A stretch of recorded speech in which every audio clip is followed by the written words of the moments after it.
Hello, ladies and gentlemen, my name is Putty, and welcome to the June 2024 show. It is, of course, Fan Festival. We are in the Capitol Gardens tonight. The reason for that is because when I wrote this venue, because of course this is a part of my venue pack, as most of these venues actually are these days in the Mid-Atlantic, and I've actually done a few venues in the Great Lakes now too. When I wrote this venue, I thought about using it for FanFest. That's kind of what it was designed to do. I think it's a really cool idea to have a venue like this right in the middle of some really nice scenic locations where like picnics can be held and outdoor booths and stuff. A big convention area, an outdoor convention area. It just sounds kind of cool to me. And as you guys know, I've always imagined Fan Festival being kind of a week-long event with a lot of maybe mini shows, like proper indie shows that are like unrecognizable, taking place in some outdoor rings with maybe some meet and greet panels and stuff like that, and it maybe being just like a center of wrestling gathering. In fact, I should probably try and put this on the same weekend as Supreme Challenge some year. I think Supreme Challenge is in July, but that would be cool because it would kind of then mimic kind of WrestleMania week, where just everything's in town and it's a big wrestling convergence. I've always loved that idea for Fan Festival, and having the actual show Fan Festival be at the end of a week of kind of a convention, a wrestling convention. So we're keeping it in the Capitol Gardens. I just thought even if I do put it in the Supreme Challenge the same week as Supreme Challenge, they'll be like all across the country and we'll be right here in DC, so it won't really matter. But yeah, just our little indie convention almost. I should maybe do a super show at Fan Festival sometime. So anyway, there's lots of ideas for it, but I really like that idea, and so I've decided to keep us in the Capitol Gardens for now. We may eventually move it. We may make a new venue. It depends. One sec. Sorry about that. I had to blow my nose before we started properly getting into the show today. I might eventually make a bigger venue, but we don't have long left until I take a bit of a break in this series, so who knows. The wrestling industry is finally going back up. I tried to look around to see if I could like pin it on something, but nothing seems to have changed. But I mean, like, I know that that's not how the game works, but I always like to make a story out of these things. And it just seems like the wrestling industry is finally recovering. People have returned from their like UK and Mexican wrestling binge, because I think those countries have been doing slightly better. Yeah, they're finally starting to fall.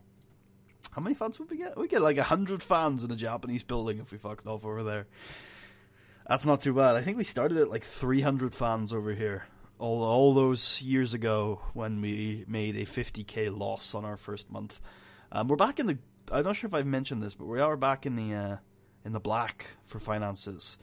This is a anomalous result. I think that's anomalous. I think that's the right word, because we built the mall zone that month, and then this is a bit of an anomalous result because we had 2 shows that month in our home region. But we're looking pretty steady on ticket sales now. We're selling roughly 1,700 tickets to our Chicago shows now, as opposed to the 1,000 we were selling last year. We only sold 1,600 this month, which is a bit of a worry, but it's not too bad. And I think we paid way less for workers in Chicago this month, because that's usually around 7k, 12k ish. By the time we get to our home region show, obviously we make a profit on our home region show. We make a slight loss on the Chicago show. Actually, we made a really big loss on the Chicago show this month by the looks. Yeah, because we've already got our sponsorship money in. That's why that's lower. Huh? Interesting. That's a lot of money for production already. Oh, but I suppose, looking at other months, that's not going to go up that much. That's just our monthly production costs, so that's not really the Chicago show. Anyway, I'm not going to dwell too much on this. It's a bit of a ramble. We're already 4 minutes in. But there you go. We're back in the black. We're doing good. When I turn this save over to you guys next year, and I take a bit of a break, it should be in good state. But today we have Fan Festival. Our main event of the evening is an unsanctioned match between Garry, Walker, and Logan Wolfsbane. Essentially, I figured out what I wanted the rules to be for this match mid-month. The only way to win is by pinfall, and it can happen anywhere in the arena, anywhere, anything, any shit. Anyway, yeah. It can be in a parking lot. It doesn't even have to be in the arena. It can be they can take a train and get the pin in fucking Carolina if they want. Although I will say we're probably not going to have the kind of episode like we did in the 2013 series, where we spent an entire hour of TV on a Falls Count Anywhere match where Fro and I think it was Ernest Youngman ended up just going all around DC doing shit. I think they ended up on like the White House lawn at some point. That was a good episode. I think Marshall was there. I should put that up on Twitter at some point and remind people how fucking batshit some of those Marshall month TVs were.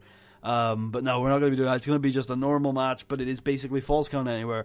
Only pinfalls will work. No rules at all, and this will not affect Confederation of the Territories rankings or anything of that sort. It is not being recognized as the company or the Confederation as a match, so they can literally just beat the ever-loving shit out of each other, and Marv Statler is free to interfere, but so is anybody else. Aside from that, ladies and gentlemen, let's get into the show itself. MAW Fan Festival. We're also going to have a tag team match tonight. I should mention before we start, the Dynamite Express are going to be challenging Audi Goon for the Mid-Atlantic Tag Team Championships. Big match there. We kick things off with James Diaz in the interview area, and Sweet Tabitha asks him, James, why have you not defended your title in a couple months? Do you intend to make a defense? Do you intend to continue the open challenge? And James Diaz rips the mic out of Sweet Tabitha's hands and says, Sweet Tabitha, I gotta tell you, I've been saying for months that there ain't nobody on this roster who can beat James Diaz, and every single time I go out there and I offer an open challenge, I'm just proven right. So I'm done trying to give everybody opportunities. If there isn't anybody who deserves a title shot, then nobody is going to get a title shot. I am the big money monster. And I'm going to go home. I'm not paid by the hour. If somebody wants to step up and prove themselves, well, feel free to do so. The battle for the Mid-Atlantic is only a few months away. But until there is a worthy challenger, I'm going to take my ball and I'm going to go home. And James Diaz walks off, clearly a little irritated by the lack of talent, really, on the Mid-Atlantic roster at the moment.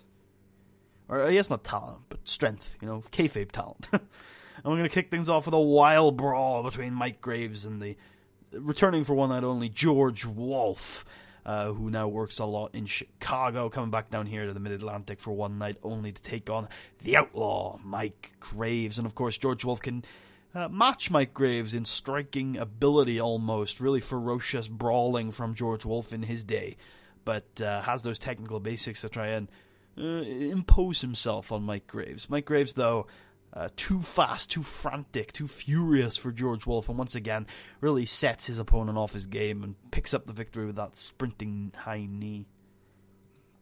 After the match, Mike Graves gets on the microphone and says, in case you haven't noticed, I'm not your average Joe.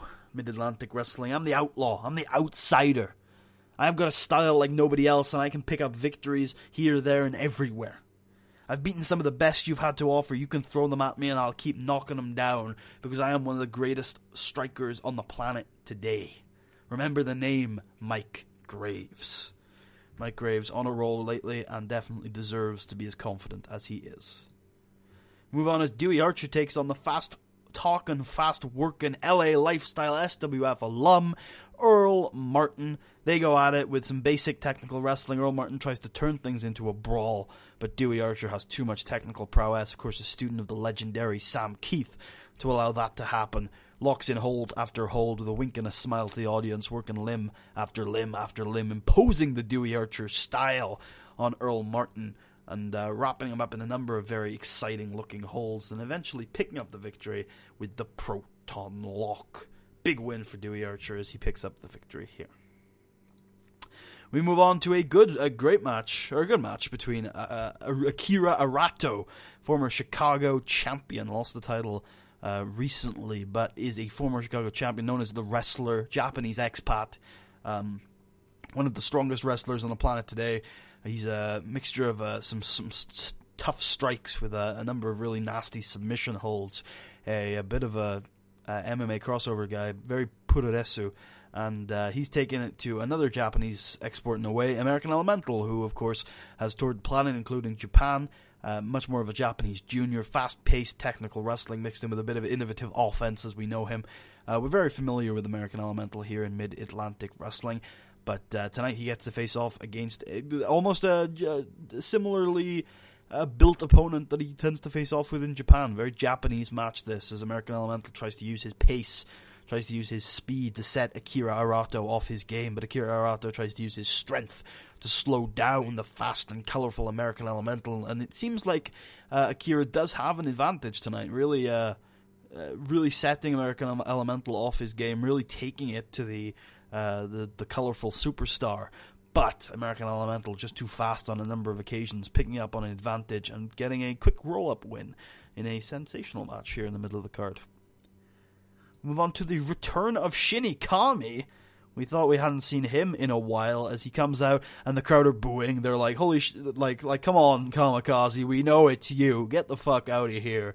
And he's distracted by the crowd, but he's trying to like shrug them off and be like, no, I'm Shinikami, I'm completely different. And he runs straight into a ghoul bulldog from Papa Dan, and after the match, Papa Dan and security. During the match, Papa Dan is trying to remove the mask of Shinikami to try and show the crowd that it is, of course, Kamikaze. And Shinikami seems to have the advantage, but in the end, Papa Dan yanks that mask off of Shinikami's face, showing it, of course, to be Kamikaze.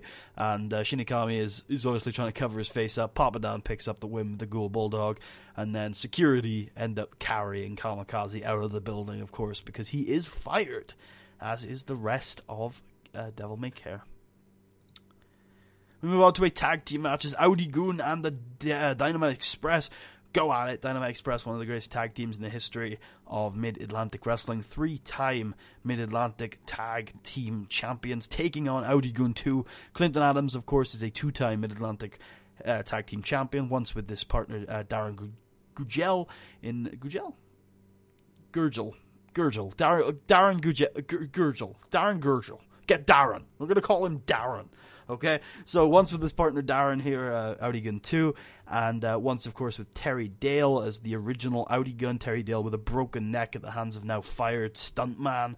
Had to vacate the titles, but won them back very quickly afterwards in their new incarnation here, making their first defense for the tag team titles against the Dynamite Express. Dynamite Express working over Darren in their corner, isolating off the big kind of Puroresu style wrestler, but he shows that fighting spirit. Inzaguri, big drop kicks to fight back and tag in Clinton Adams, who comes in with like a house on fire, big clotheslines, big drop kicks, really bull in a china shop style, almost Cameron Jones-esque, as he throws Cameron Jones from the apron onto the announcer's table and just gets Sid Collier up for a big crashing brainbuster.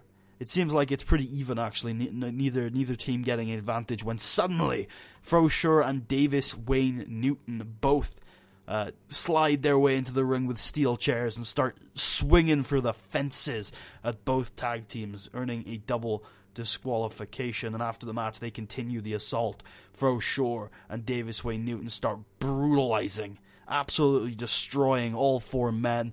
Blood starts pouring from their faces, the traditionally nasty attacks of Davis Wayne Newton, and it seems Frosure has begun to join in on the practice. Nasty steel chair shots to all four men as they stand tall. They're not really celebrating, honestly. They don't stand in the middle of the ring holding the chairs aloft. Once their work is done, they slide out and walk to the back, giving middle fingers to the crowd as they go. Logan Wolfsbane is in the interview area, ready, ladies and gentlemen, for our main event of the evening. And Logan Wolfsbane is asked by Sweet Tabitha whether he thinks he can pick up the victory in an unsanctioned match where anything goes. And he says, you know, I've beaten almost everybody in this business, whether it be Ernest Youngman, whether it be American Elemental, or whether it be Garry Walker. I've beaten everyone there is to beat. And if Garry Walker thinks just because he can use a few weapons, just because he can rake a few eyes, just because he can call in a few friends, that he can beat me, you're looking at glorious Logan Wolfsbane, one of the longest reigning Mid-Atlantic Wrestling champions in history, the current heavyweight champion of the world. Like a wise man once said, there's only one title in the wrestling world that makes you the man, and you're looking at it around my waist, $50,000 worth of gold. This is the belt that shows you live in the high life, that your private jet has its own jet stream. This is the key to success, and you're looking at the personification of success. The star, the breakout star of Team Progress. The better, stronger, younger version of George Wolf. And you know what? Garry Walker's just not in the same league as me. He doesn't even deserve to be in the same locker room that I have. He doesn't even deserve to be lacing up my boots. The man's an entertainer, and I gotta admit he's damn good at it. But he's not a wrestler. What you're looking at right here, this gym-shaped, chiseled body, these genetics, this hard work, this is a wrestler. And tonight, Garry Walker, no matter how many tricks, how many cheap tricks you want to pull, the wrestler is going to be walking out with the wrestling victory. And once I've battered you bad enough, once you're groveling at my feet and reaching up and hoping that I will take pity on you, I will have just one thing to say to you. Because I will demand that you bask in my glory. Logan Wolfsbane, angry as ever, ready for our main event of the evening, an unsanctioned match between Garry Walker and Logan Wolfsbane as these two men go to war. It is brutal, it is aggressive. Garry Walker has arrived in street clothes, he has jeans and an ass kicker, leather jacket, and both men are brutalizing each other. Both men are, it's just a raw brawl. They head to the back, faces into monitors, over the fucking tables. They head out to the Capitol Gardens where a bunch of people are like eating or something, and they're just throwing each other around the glass exhibits of the gardens. Just nasty strikes, nasty aggression. Marv Statler tries to interfere early, but we get Robin DeLay with his monster powerbomb to take the former ring general out of the match immediately. It is just sports entertainment bullshit as these men just go to war with all their tricks, all their tools, and all their trays. And of course, Logan Wolfsbane reaches for the weapons early. Kendo sticks, steel chairs, trying to take Garry Walker out of his element. But Garry Walker has too much heart, too much fire, and too much passion. And with Marv Statler away, Garry Walker can focus. Garry Walker can make sure he doesn't let up his concentration this time. Punches his way back into this match as he is wont to do. Punch after punch, drop kick, kick, just trying to brawl his way away from the technical supremacy of Logan Wolfsbane as they tumble their way back towards ringside. They tumble their way into the ring. Garry Walker heading to the top rope. Not something you often see from him, and as he hits an elbow drop onto a standing Logan Wolfsbane, the tide starts to turn, the momentum starts to go in Garry Walker's favor, and maybe, just maybe, tonight is the night for another underdog victory from the ultimate underdog. The man who started his professional wrestling career on the announcer's booth, got so annoyed by the men like Logan Wolfsbane cutting corners even though they had so much natural talent, thought that there was a better way for professional wrestling, and fought, scratched, and clawed to prove that there was that better way. Earned his way onto this roster, earned his way into the upper ranks of it. And tonight, he's facing in a non-title match the heavyweight champion of the world. And you'll be damned if he's going to give up an opportunity to give a hell of a performance.